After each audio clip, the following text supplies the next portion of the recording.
Proclamação do Evangelho de Jesus Cristo segundo Mateus.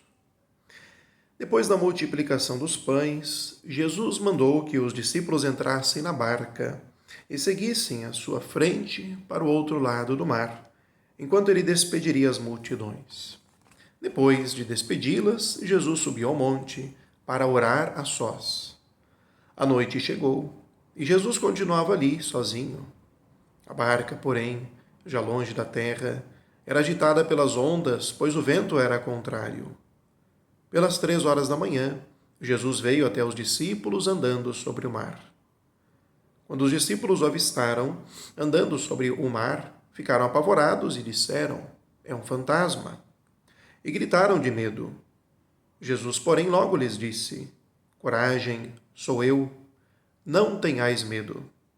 Então Pedro lhe disse: "Senhor, se és tu, manda-me ir ao teu encontro caminhando sobre a água." E Jesus respondeu: "Vem." Pedro desceu da barca e começou a andar sobre a água, em direção a Jesus.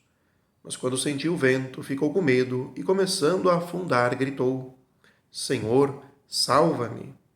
Jesus logo estendeu a mão, segurou Pedro e lhe disse: "Homem fraco na fé, por que duvidaste?" Assim que subiram no barco, o vento se acalmou. Os que estavam no barco prostraram-se diante dele, dizendo: "Verdadeiramente tu és o Filho de Deus." Palavra da salvação, glória a vós, Senhor. Queridos irmãos e irmãs da fé, que a paz do Senhor esteja em vosso lar. A igreja celebra o 19º domingo do tempo comum e somos convidados, através da ótica do evangelista Mateus, neste domingo, a acompanhar o momento pós-multiplicação dos pães, em que Jesus, realizando aquele gesto extraordinário que encantou o coração das multidões, agora se recolhe para a oração no alto do monte, se afasta da nostalgia, do barulho, e pede que os apóstolos, os discípulos, pudessem, já com a barca, irem atravessando o outro lado do mar. É neste contexto, então, que acontece esta cena que ficou bastante famosa de Jesus que caminha sobre as águas. O que aprender desta cena, deste relato, desta passagem? Aqui podemos compreender, queridos irmãos e irmãs, a água, o mar, como a vida, como a nossa vida neste mundo. E enxergar naquela tempestade forte que estava assustando já os discípulos, as adversidades, os sofrimentos, tudo aquilo que muitas vezes vem nos afastar de nós mesmos, de Deus, que pode desencantar o nosso olhar sobre a própria vida, que pode nos provar também na fé.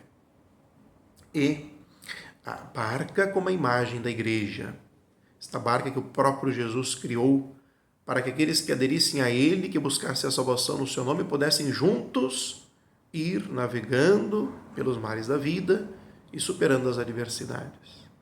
Agora devemos aprender do seu exemplo. Jesus, que está fora da barca, nem sempre ficaria dentro desta barca de maneira presencial, deixando os apóstolos à frente da mesma. E quanto menos retiramos tempo para orar, para rezar, para nos encontrar com o Senhor, menos nós vamos ter confiança e capacidade de enfrentar e vencer as dificuldades. E possamos, queridos irmãos e irmãs, compreender que em certos momentos estaremos mais próximos do Senhor. E aí nós vamos estreitando os laços. Mas também haverá os tempos de distância, de distanciamento interior. E aí vêm as provações.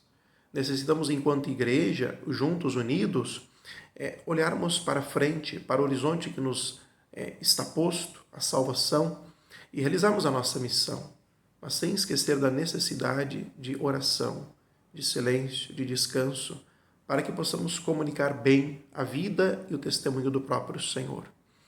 Que hoje Ele os abençoe de modo muito especial os pais, nesse dia que celebramos o Dia dos Pais.